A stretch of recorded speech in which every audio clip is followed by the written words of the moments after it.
In his book, Investing for Growth, Terry Smith criticizes the obsession with cheap shares, arguing that owning shares in a good company is a much larger determinant of investment performance than whether the shares were cheap when he bought them.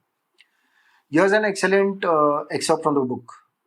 What has continued to amaze me, this is what the author says, what has continues to amaze me throughout the past 5 years is not just this largely pointless obsession with factors which are unknowable or largely irrelevant or both, but how infrequently I hear fund managers or investors talk about investing in something which is good, unquote. Now, like a good company with good products or services, strong market share, good profitability, good cash flow is bound to be costly in terms of price earning ratio. Now, I suppose I'd assume that the credit crisis might have taught them that you will struggle to make a proper good return from a poor quality business or a cyclical business. What he says is he's not suggesting that there is no other way of making money. There are ways where you can make money buying cheap stocks and buying cheap and selling dear. But other than investing in poor or even average companies, people make money, but they have got their own problems. The probabilities are stacked against you. Over time, they tend to destroy rather than create values for the shareholder over a long-term period. Temporarily, you could be making money.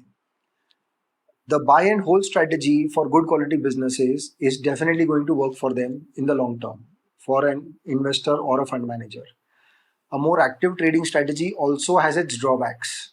Apart from the drag on performance from the trading cost, it is also evident from the performance of the most funds that very few active managers are sufficiently skilled to buy shares in poor companies. Study them when their performance and share price are depressed, and then take a big bet on them, be following their cyclical peak, and then actually exiting on the cyclical peak. This is very rare breed of a fund manager. Another obsession which the author is surprised is that he's been asked whether a share is cheap in terms of price earning or the price per share. Many more times he's been asked. Then he's been asked very fewer times that whether the company is having a good business or not. This obsession of cheapness often manifests itself in the critique of the strategy, which goes something like, these companies may be high quality, okay, some people tell, but the shares are too expensively rated.